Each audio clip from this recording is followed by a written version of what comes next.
so I'm just going to take a look at this for a second.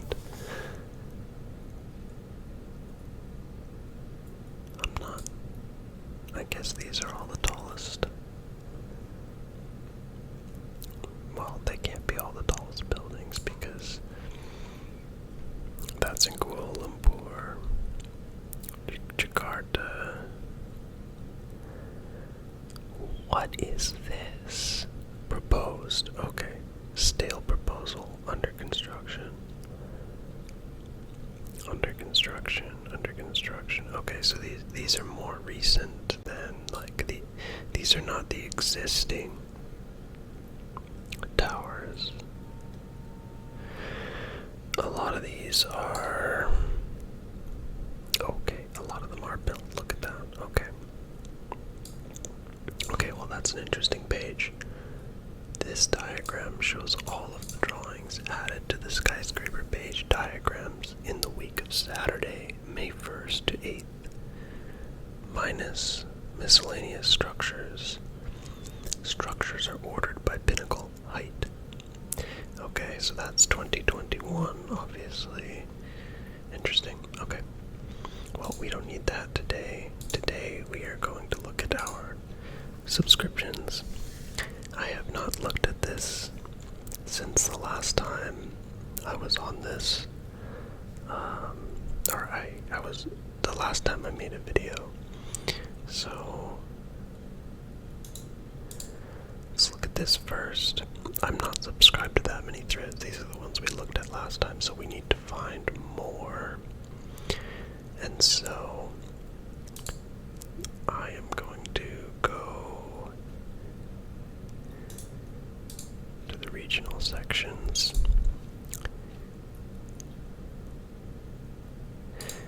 Canada, Ontario. I want to see some Ottawa, and I want to see some Toronto. Other than that, I'm not too interested. But first, my favorite page is always this page. So let's go back one or two pages here. April 30th, it is May 11th, so we might have seen some of this. Anyway, I've got some beach bubbly here. I don't know if you can hear that. I can hear that.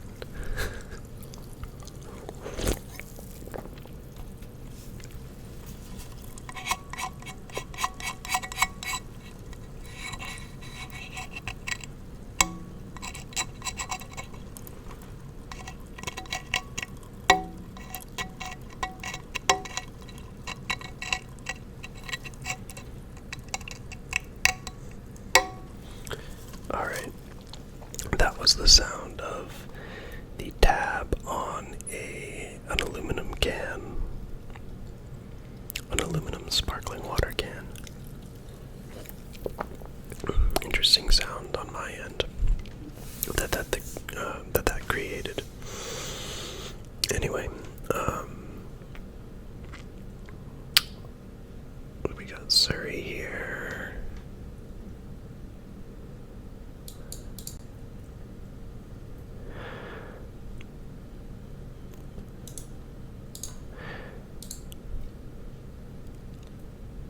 Oh, yeah. I remember this building. So, I drove past this building and took the SkyTrain actually recently. I was here. And they had built a 2-story building and then began putting a roof on it. I'm not kidding. They began putting a roof on the 2-story structure. And then, 6 months later, everything had stalled out, and they started dismantling the roof and dismantling the walls. So it looks like they're putting in a 6-story building instead of a 2-story building. So that's really weird.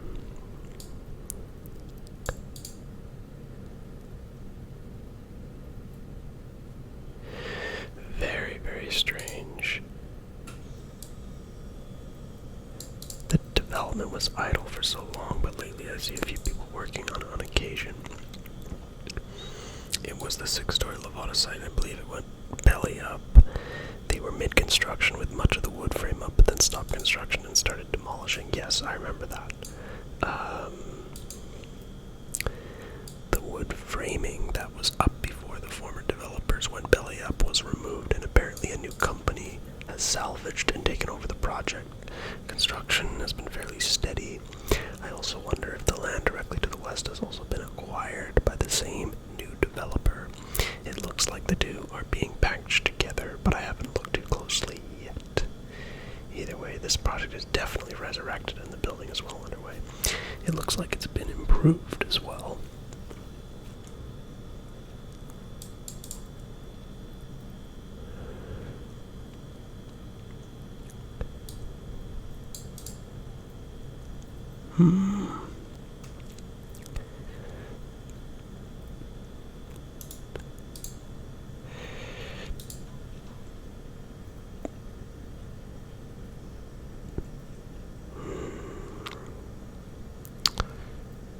Vancouver is awesome.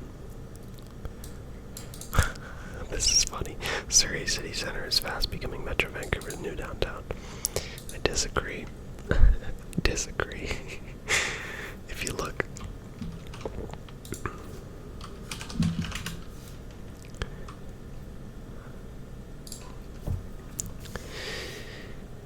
there's no way.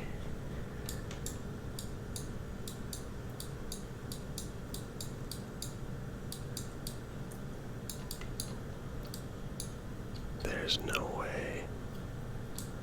Okay, there's Vancouver.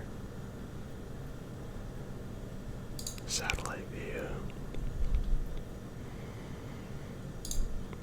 That's downtown. Right there. Okay. Surrey City Centre is this. There's just no way, at least not right now, that this is downtown for the region. That's kind of a joke.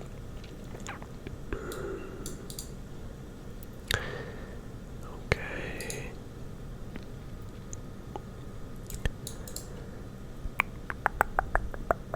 Okay, I'm done with that one. Now, OC Transpose, interesting. Ottawa Airport is also interesting. Confederation Line, it's finished, but it looks like there might be some discussion. I don't care about the hospital that much. West Extension, that's cool. Stage 2. Spark Street.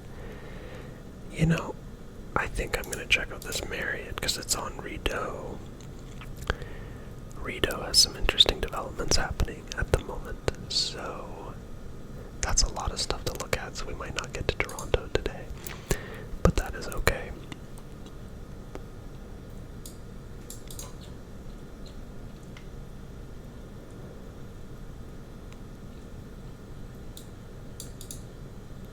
COVID-19 decimated ridership. Of course it did. 7-year hiatus. OC Transpose started providing the public with regular updates again on how many people are taking transit, how often buses are late, and other key metrics.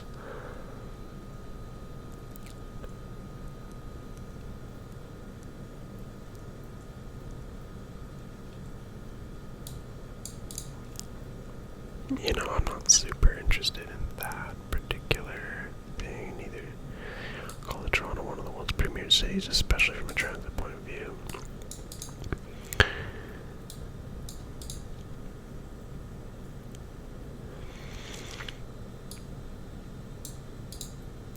Yeah, this guy's correct. Toronto's local bus system, it's quite good. I do find issues with it though. Like, I love the a lot of the routes are 24 hours in Toronto, and they have a lot of articulated buses. A lot of their buses come very frequently, and I think they have the largest fleet in, I think, North America. Don't quote me on that, but I think it's the largest bus fleet in North America. I also noticed that they have a lot of good integration between the buses and the subway stations in Toronto, and the streetcars as well.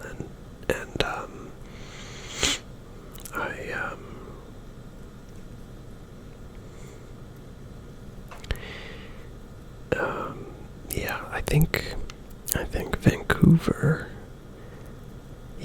even though the TTC, which is Toronto's system, even though the TTC probably ranks better in all metrics, and objectively, when you measure it objectively, it's better, but I think Vancouver's bus system is better. Like, one thing I noticed about buses in out east, out here in Ontario, is that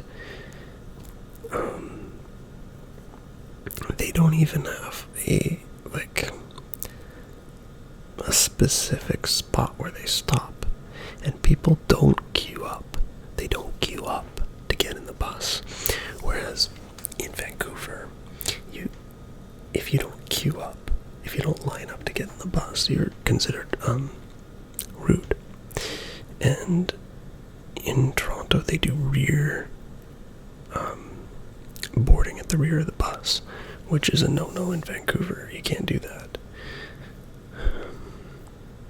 Another thing is that the buses, if there's a parked car and there's space, which is quite often, or if they just don't feel like it, they're gonna stop in the middle of the road, and you have to get down off the curb, walk to the bus on the asphalt on the road, and climb up into the bus. Whereas in Vancouver, that's a huge no-no. Like, the buses will always stop right at the bus stop sign, almost without exception, and they will be perfectly parallel to the curb, and they will be within inches of the curb every time. So I don't know what's up with that. I think it might be it might have something to do with the streetcars and how people are used to getting on streetcars in the middle of the road, and so they don't really complain when buses do the same thing. In Vancouver, we don't have streetcars, so that might be why.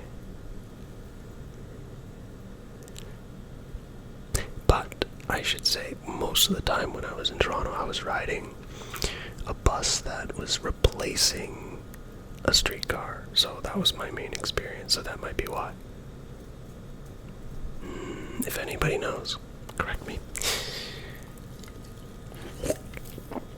Anyway, moving along.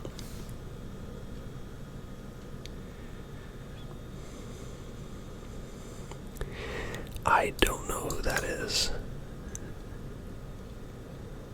I personally don't really care that much. I'm curious why 40-foot buses are the standard and why 35-foot buses never really caught on. I would think smaller buses would allow for a bit more of a peak surge. Would this be more sensible as buses go electric and operating costs become cheaper? That seems like a really weird question.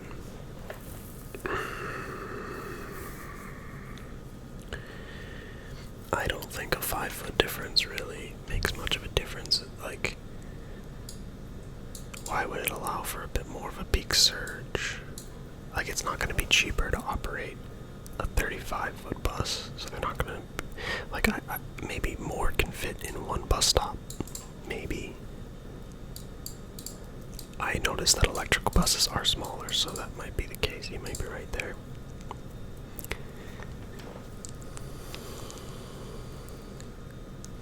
Yeah, this guy knows what he's talking about. Brad Nixon. I don't know if that's his real name, but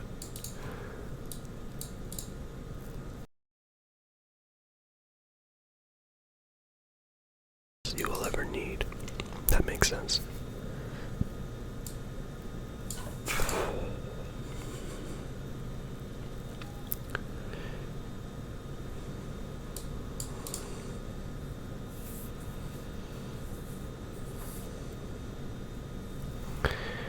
Okay, that's just OC Transpo. I'm not super into that.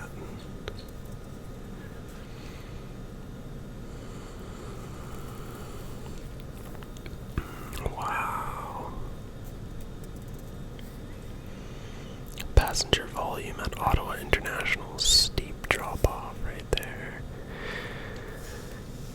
2020 April, it cut down from 250,000 in March down to 6,963. Oh my.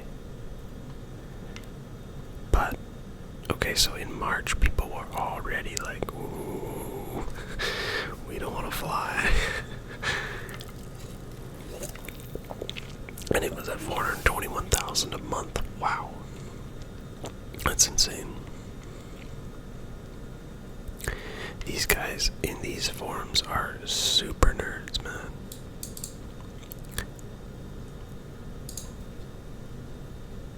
And I don't mean that in a bad way, because I consider myself a nerd of some kind as well. I'm just not into the numbers of, like, what's going through an airport. Like, a big graph like that will catch my eye, but oh, okay, yeah, airport request 13.5 million. I'm assuming that's stimulus.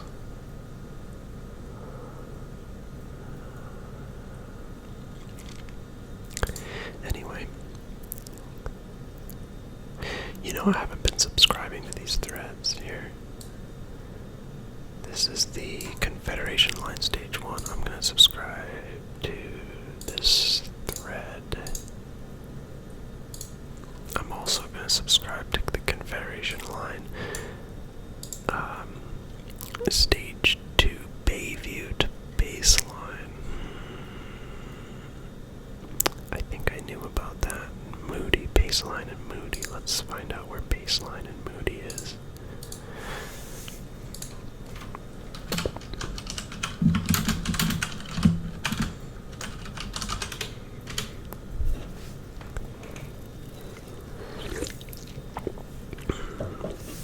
Okay, yeah.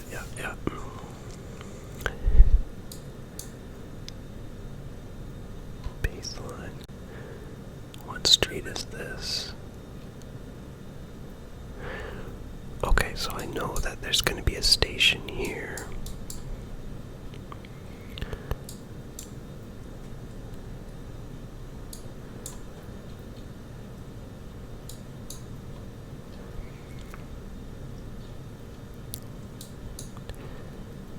I think this is going to be the last station in the line.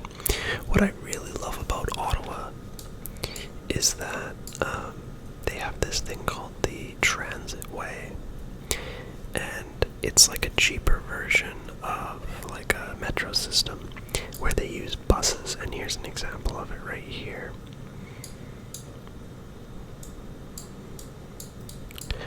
So you can see here it starts at Herdman Station, at least one of the transitways does, and it shoots off there, and it shoots down here. You can see it's called Transitway, and it's a road that has all of these overpasses, so it's grade separated from the rest of the traffic here too. Look at all these underpasses and overpasses, and then this is a perfect example right here. They have these bus stations that have these overpasses for pedestrians and these platforms where people can stand, and it operates just like a metro. So you come down here, there's probably a station under there. There's another station here, and it's completely separate. No cars allowed, just buses. Here's another station right here, right next to this Billingsbridge shopping center, and then the transitway keeps going all the way through the city, and it's like a cheap way to reserve a nice right-of-way that you can utilize later for subway expansion. So for example, right here, the transitway used to be here. This used to be transitway. I think this used to be transitway, so if anybody knows better, correct me if I'm wrong. But they built the Confederation Line, which is part of it's a metro line, the first real metro line in Ottawa. They had this Trillium line, which was an old single track system, very light rail, that I'm pretty sure is closed right now because I don't know why. I assume they're double tracking it right now, but well, it's just my guess. But you can see, if you go to the last station in the line, which is Dunny's Pasture, the transitway begins. The bus-only route begins here, and you can see that the tracks, the tracks for the Confederation line, they line up perfectly with the transitway road. Now, because of that, they can completely tear out this road and put in a track. So right now they have a metro-style bus system, but they can change it into a metro system. So they can run it through here, and then here. This is where the transitway begins again. Right here. So you can see that over here. The transitway merges on with this other road here, Sir John A. Macdonald Parkway. And then it differentiates itself again right here. So if you're a bus and you're coming down this way, you just turn left. And if you're coming out, you just merge right on. And now it's a separate transitway again. And it goes all the way to Baseline here. And I think that's where this Bayview to Baseline Moody. See, the only thing I don't know is Moody. What's with Moody? Where is that? Because I'm pretty sure Baseline is this road here. Yeah, because there's all these Baseline. Yeah, there it is. So where's Moody? I don't quite know where Moody is.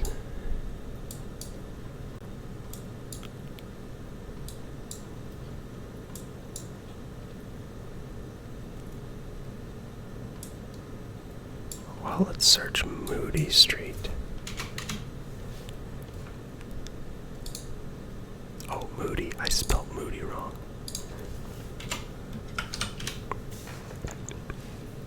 Okay, so this is Moody.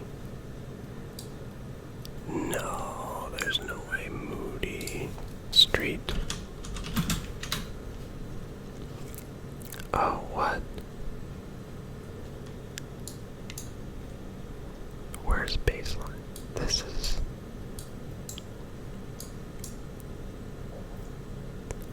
is Baseline, and if that's Moody, then the train must be coming out to here.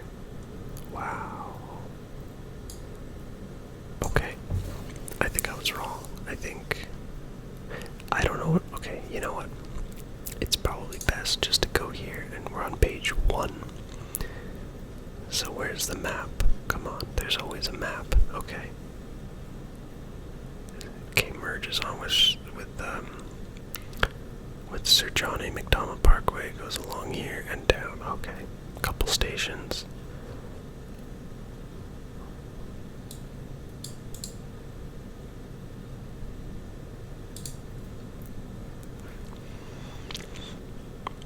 Okay, the same map over and over again. We need another map here.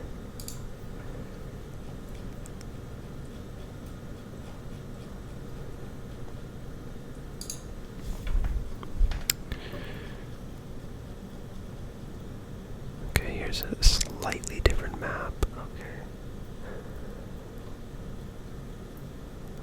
Okay, they're not really showing up where it goes after. Okay, so I think I was right about this. It goes to Bayview. Or not Bayview, Baseline.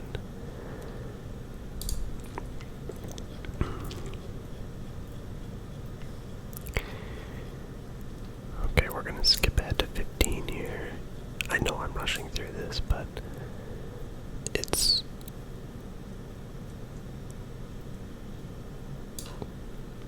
We really don't need to read everything. I'm really just interested in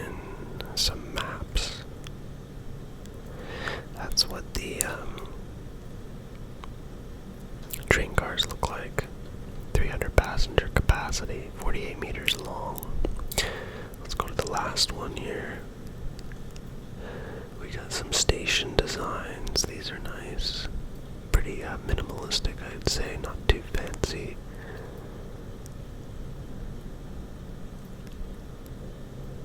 Okay, they got some bus drop-off area, passenger drop-off area. For station access, that's kind of cool.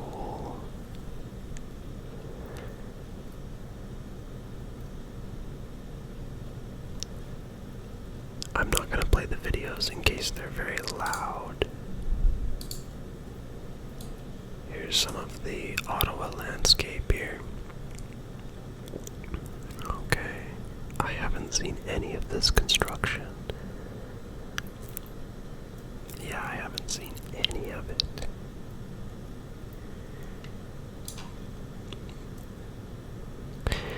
One thing I really like about the Ottawa area is the bike paths.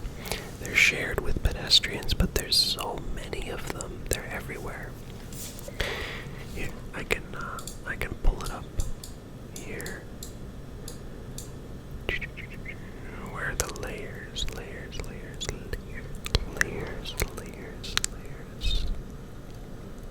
I don't see the layers. Come on, I know on my phone there's layers.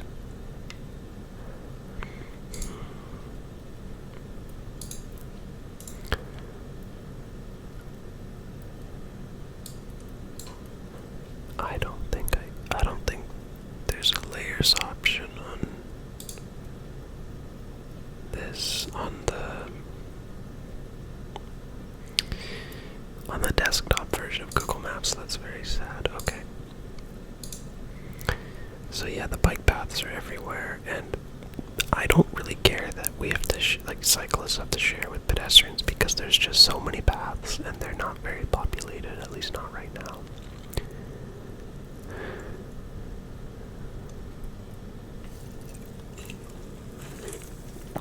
A couple double-decker buses out and about. Here's an example of a transitway. Nice overpass. Very cool. Very, very cool. I love it.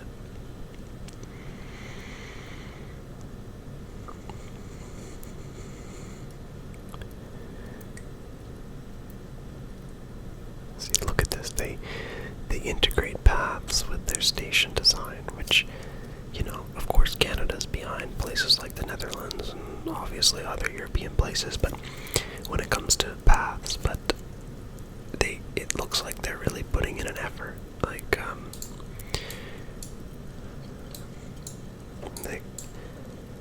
On the river, they have, look at this path, look at this connection. They have these little junctions where you merge together. You can go under here. There's an intersection between paths and things like that. Here, look at all of these little intersections, and it's a joy. It is a joy to bike around Ottawa, along the river. Look at these. Now, if you were to go to a place like Toronto, there's almost no paths. And where there is, it's very minimal. I do know that there's one path here. Right here.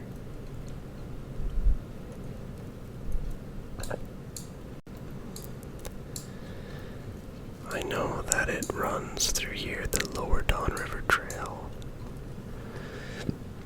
But there might be one path along the lake, and then that is almost it, and maybe a couple parks here and there, but the ravines, like the Humber River. Okay, no, I'm a little bit surprised. This is nice. There's a recreational trail here. That's pretty good. But it just kind of cuts off. It doesn't keep going through. It starts up again here. What's up with that? Whereas in Ottawa, it's so consistent all the way along the Rideau River. There's a path. Now, if you look at Vancouver, along the Fraser River, there's no path. You got a path here. That's kind of nice. It's called the Trans-Canada Trail. But there's no bridge. Like, if I've biked across this bridge, it's not pleasant, and it doesn't take you to any real path on the other side. Look at this. You get off, it plots you down in like this intersection where you can merge with traffic. How wonderful is that? And then here, if you were to go this way, you end up, look at that, with traffic. Right about here, there's nothing. And then you end up having to bike along this road. There's nothing along the river here.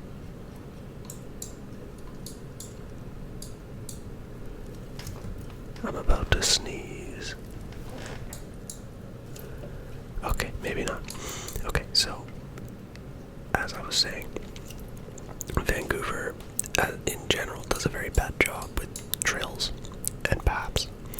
Of course, the city of Vancouver is pretty good about it. Like, if you go to the city of Vancouver, there's some good bike routes, like along Point Grey Road.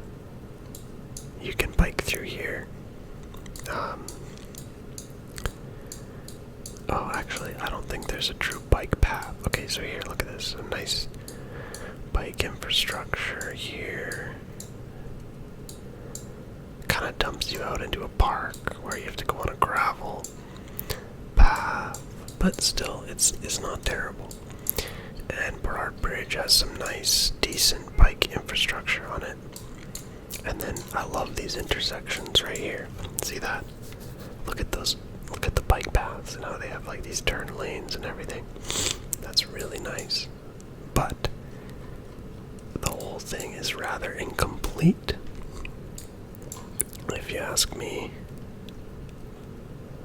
We're not quite there yet, and I think part of that is due to the fact that here there's 21 municipalities, different cities, and in Ottawa there's literally just like one.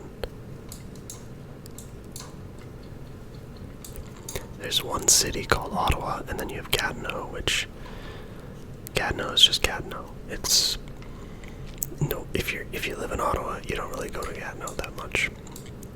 Then you have Canada, and you have this other place down here, and a little bit of stuff up here, but you don't really go there. Well, okay, I am maybe just exaggerating here, but I love the bike system. I love the paths. I love it. It's good. Okay, now, back to this.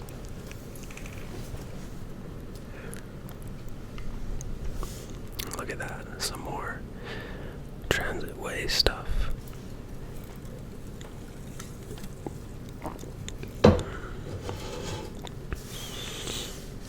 Look at that. The tracks. They end right there.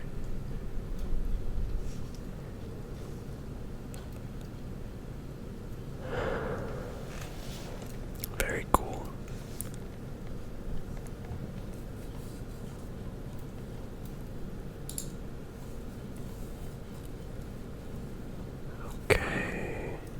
Okay, so we never really got to see a full map. That's okay. I think we saved this. We don't really need to see Confederation Line 1. The Marriott. Let's just take a quick look at the Marriott and what it's supposed to look like. There it is. And where's the location?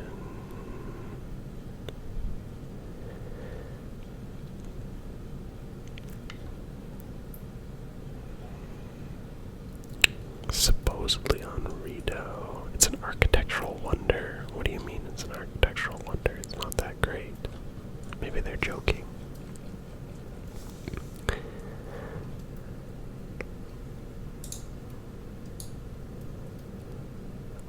Okay. I know where this is.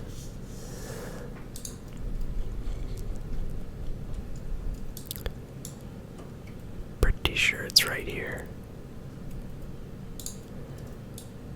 Right there. So you've got this bluish stylish building here. And this is the lot that building is going on, right next to Waller Street. And this right now, I know because I walk past, it's just a pit at the moment. And of course, I can see it right here. It's just well, it's not even a pit yet. It's just an empty lot with some excavators. If we can control the virus through vaccination, I think we could see a return to near normal. Even if people don't travel internationally quite as much, they may travel within their own countries more often. The new Airbnb rules should also help with the hotel industry. Okay. We don't need to follow that one. It's not that fascinating. East End versus Midtown. What has the better urban vibe in Toronto? That's kind of cool. I want to subscribe to this thread.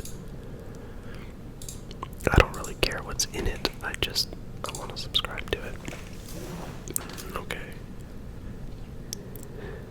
The West End, Davenport, Parkdale, Hyde Park, and the Western University, Rosedale, and Spadina, Fort York is probably the best urban vibe outside downtown. But what about the East End, Danforth, Beaches, Wards versus Midtown, St. Paul's Ward? Midtown is more dense high-rise, but on the other hand, it's probably less hipster and more establishmentarian.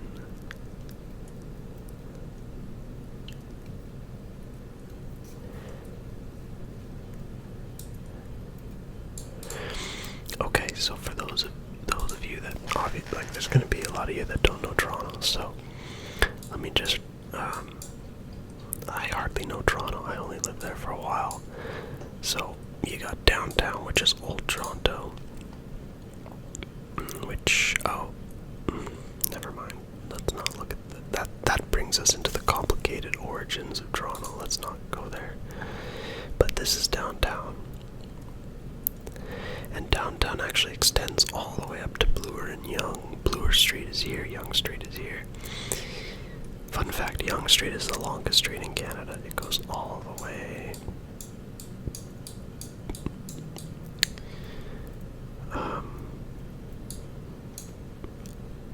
I'm pretty sure it goes all the way to Barrie.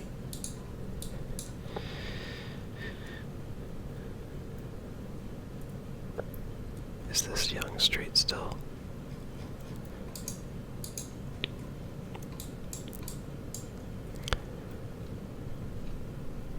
Yeah, Yonge Street. It still says Yonge Street right there. It goes all the way to Barrie, which is insane. That is long. I think it was the longest street in the world. It might still be the longest street in the world. Anyway, so downtown Toronto goes all the way up here. Which is like Yorkville. That's what the area is considered, Yorkville. Now the west side would be over here, where you have Junction Triangle, Hyde Park, Roncesvalles is Little Portugal, Stockyards, not so much. This is where the up and coming, many people would consider pretentious, but it depends on who you ask. The young professionals, the downtown young professionals, live in like King West Village, Liberty Village area. This is like really corporate and rich people living in condos. And then you've got Regent Park, and then you have the east side, which is pretty much everything on the other side of the Don River. And then you have the beaches here, which is super chill. Very, very sought after properties here. And the Danforth, which is like a classic street. A lot of immigrant like enclaves here.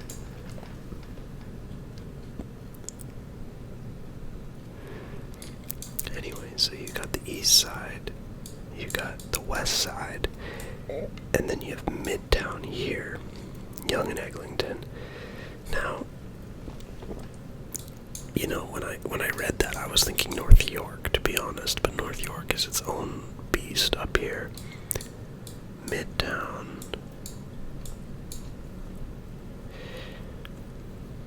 Yeah, no, Midtown. I would say the beaches is a much more, like, Midtown is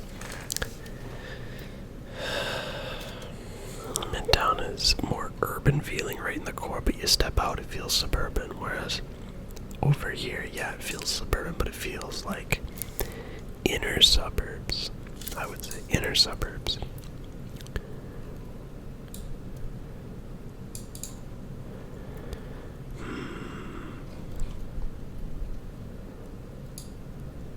The inner West End to downtown transition is pretty seamless. University Ave, Queen's Park don't really interrupt the flow around Spadina. It's a downtown and a neighborhood transition zone. The western boundary of downtown is the least hard transition from downtown to east and is less smooth due to the post-war urban renewal, Don River, and DVP, Don Valley Parkway. Going north, you have the CBR tracks, DuPont, Rosedale Valley. Midtown is a high-rise, high-density young corridor. East End is more low-rise, residential, and lacks an equivalent. St. Clair west of Bathurst is a similar level of urbanism to the Danforth, but I'm not sure if it's Midtown or West End there. The West End, if defined as Old City west of Bathurst, it's rather diverse. Bathurst to Christie or Oakwood may be more Midtown-ish. Beyond there, it's not really Midtown anymore. This guy thinks that the immediate West End is definitely the most primary urban area outside of downtown proper. But now in terms of what would be the next between these two areas chosen, East End, yeah, I agree with this guy. Lived there for a time, and although I've resided in Midtown for most of my life, I can say it's more suburban.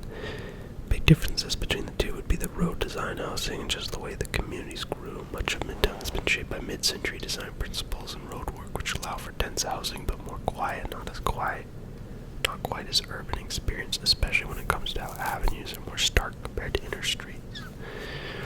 I find the East End is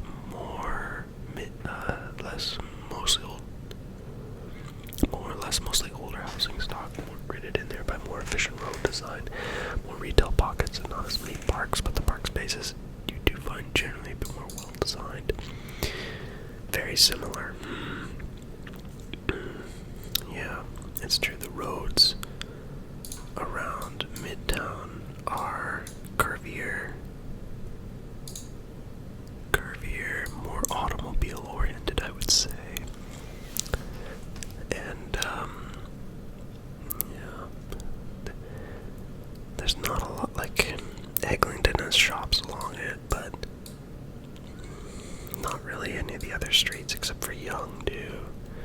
Whereas if you go down here, you still got Gerrard, you've got Dundas, you've got Queen, and you've got Eastern Avenue, and you've got the Danforth. Like, these are really urban feeling streets, I would say. So it's not really centered around a single intersection like Midtown is. It's about the strips, Queen and Danforth especially.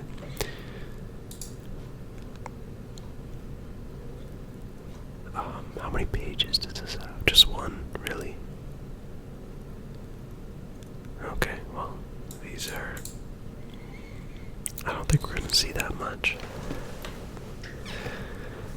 activity in this thread. Anyway, I've been going on for like 45 minutes here, so I'm going to close it here. Please, if you enjoyed this, like it. If you want to see more, comment, and if you have any particular developments you want me to take a look at, I don't care where you are, where you live, where you want to live, where you want to see something from. Just leave it in the comments. I'll take a look, and I might even subscribe to the thread. And yeah, cheers. Have a good night or day, and I'll see you in the next one.